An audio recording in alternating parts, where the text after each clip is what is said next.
पशु बलि सही या गलत? पशु बलि क्या है?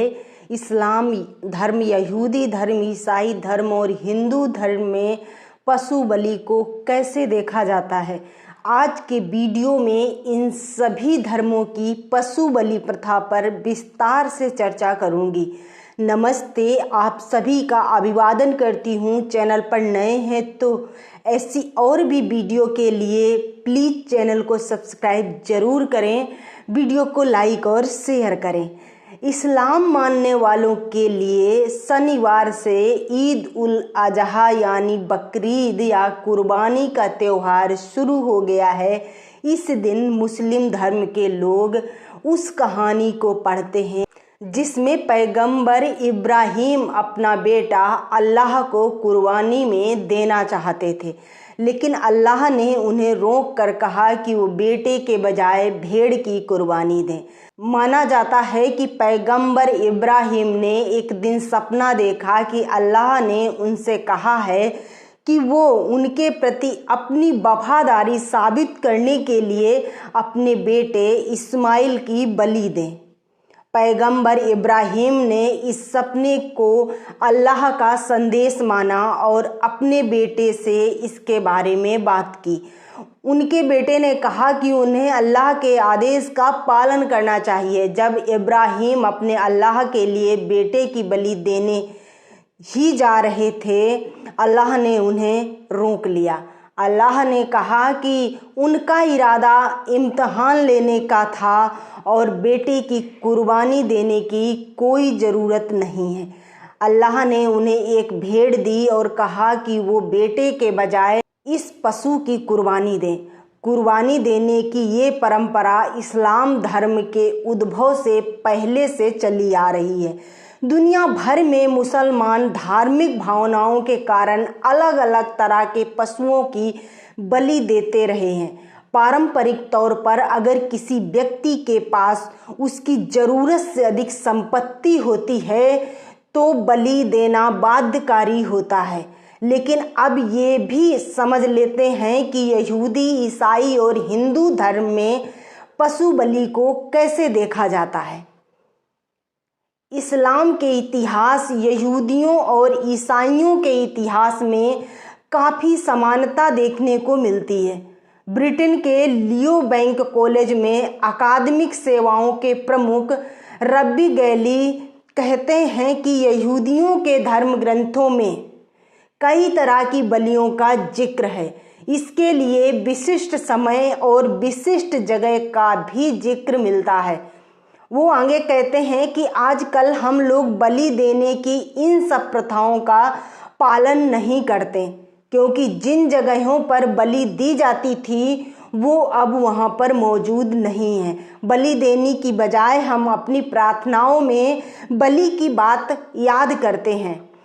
आगे वो कहते हैं कि रोमन लड़ाकों द्वारा दूसरे पूजा स्थलों को नष्ट करने के वक्त से ही यहूदी धर्म में पशु बलि की इजाज़त नहीं है।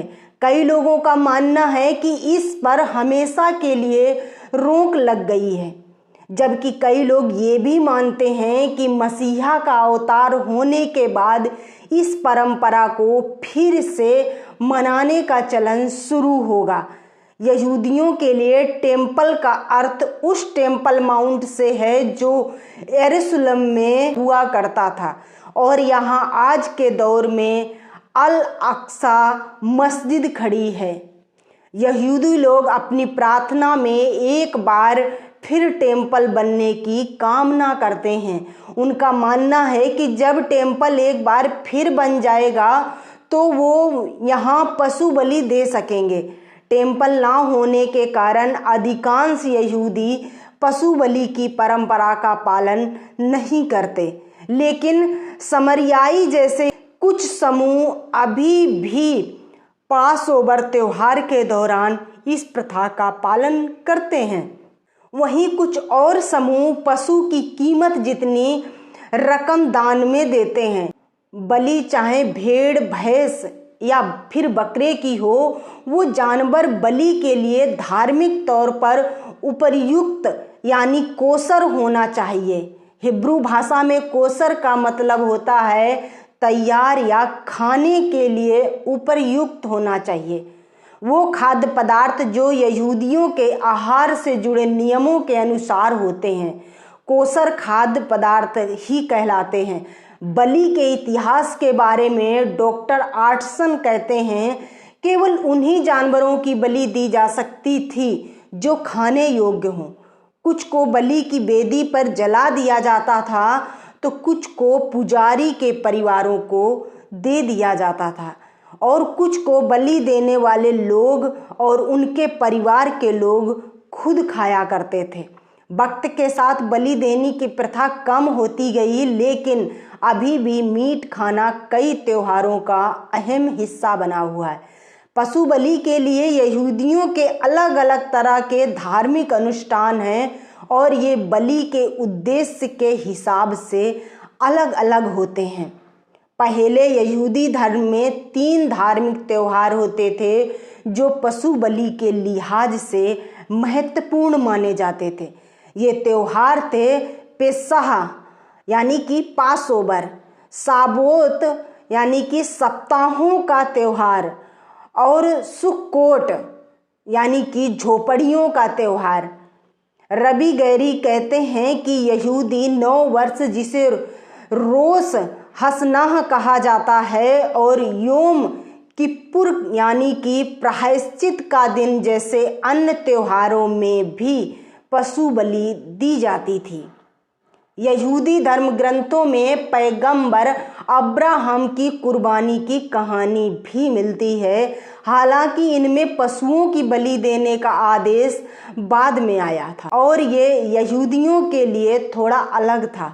इब्राहिम को ईसाई और यहूदी धर्म में अब्राहम के नाम से जाना जाता है। अब बात कर लेते हैं ईसाई धर्म की। ईसाई धर्म की जड़ें यहूदी धर्म में से ही हैं और यहूदी धर्म ग्रंथों में काफ़ी कुछ ऐसा है जिसका जिक्र बाइबल के ओल्ड टेस्टामेंट में मिलता है।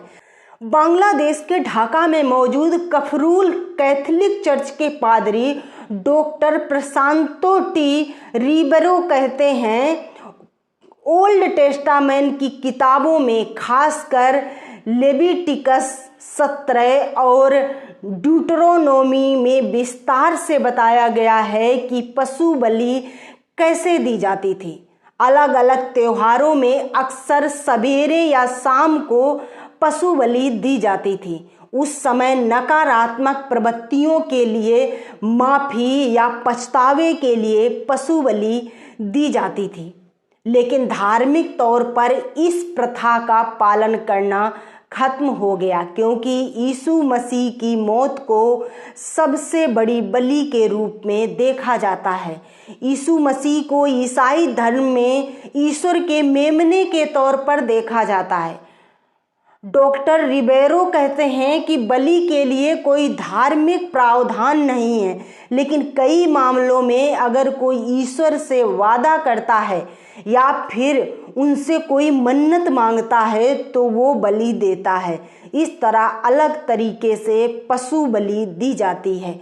वो कहते हैं कि यहूदियों के साथ संबंध के अलावा ईसाई धर्म में ईश्वर के नाम पर जानवरों की बलि को लेकर कोई खास प्रथा नहीं है। हालांकि ईसाई धर्म में मीट खाने को लेकर किसी तरह की कोई रोक टोक नहीं है। कई देशों में यहूदियों के पासओवर त्योहार के दौरान परंपरागत रूप से मीट खाया जाता है। रिबेरो कहते हैं कि उन्होंने अपनी इटली यात्रा के दौरान देखा कि ईस्टर त्योहार से पहले मेमने का मीट खाना लगभग बाध्यकारी था। हालांकि धार्मिक उद्देश्यों के चलते जिस तरह यहूदी धर्म में पशु बलि है, उस तरह ईसाई धर्म में कुर्बानी को लेकर कोई प्रथा नहीं है। अब बात कर लेते हैं हिंदू धर्म की। हिंदू धर्म में पशु बलि के मुद्दे पर विवाद है, लेकिन हिंदुओं में कुछ वर्ग पशु बलि की प्रथा का पालन करते आ रहे हैं। हिंदू धर्म में प्राचीन माने जाने वाले ग्रंथ ऋग्वेद में इस बात का जिक्र किया गया है कि जिस पशु की बलि दी जाती है वो बंधन से मुक्त हो जाता है। ब्राह्मण ग्रंथों में स्पष्ट रूप से कहा गया है कि वैदिक भारत में 5 प्राणी बलि के लिए उपयुक्त थे, जो कुछ इस क्रम में थे: मनुष्य, घोड़ा, मवेशी, भेड़ और बकरी। ऋग्वेद और अन्य वेदों के पाठ में मवेशियों की बलि सहित बलिदानों का विवरण विस्तृत रूप में मिलता है। अश्वमेध एक ऐसा अनुष्ठान था जिसमें घोड़े को 1 वर्ष तक स्वतंत्र रूप से घूमने की अनुमति दी जाती थी, फिर अंत में बलि दी जाती थी। इसका उल्लेख यजुर्वेद जैसे वैदिक ग्रंथों में मिलता है। महाकाव्य महाभारत में युधिष्ठिर चक्रवर्ती सम्राट बनने के लिए कुरुक्षेत्र युद्ध जीतने के बाद अश्वमेध यज्ञ करते हैं। हालांकि महाभारत में चेदी राजा उपरिचर वसु द्वारा किए गए अश्वमेध का वर्णन भी मिलता है। गुप्त साम्राज्य, चालुक्य वंश और चोल वंश के शासकों ने भी अश्वमेध यज्ञ किए।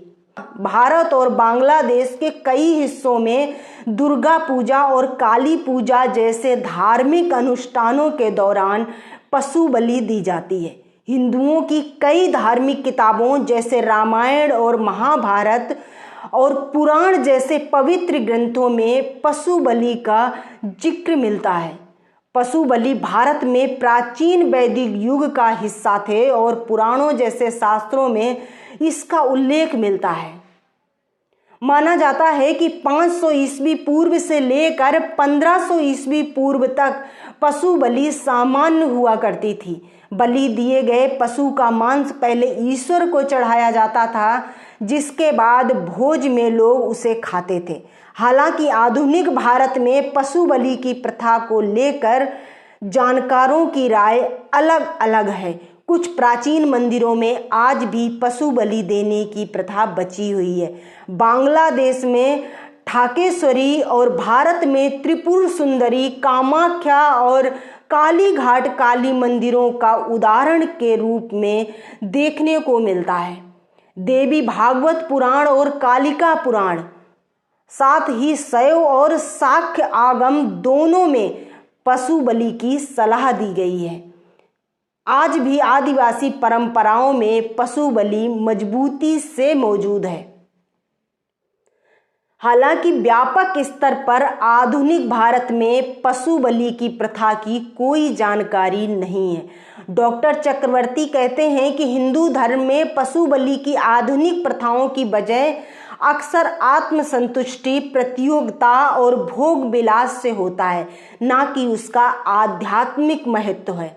वे कहते हैं कि उनका मानना है कि इस तरह इसकी पवित्रता कम हो जाती है।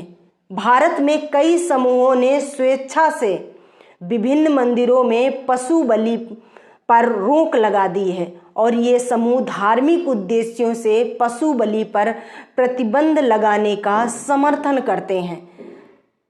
आदि पुराण, बृहन्नारदी पुराण और आदित्य पुराण भी कलयुग में पशु बलि की मनाही करते हैं। पद्म पुराण सभी जीवित प्राणियों के लिए सम्मान को प्रोत्साहित करता है।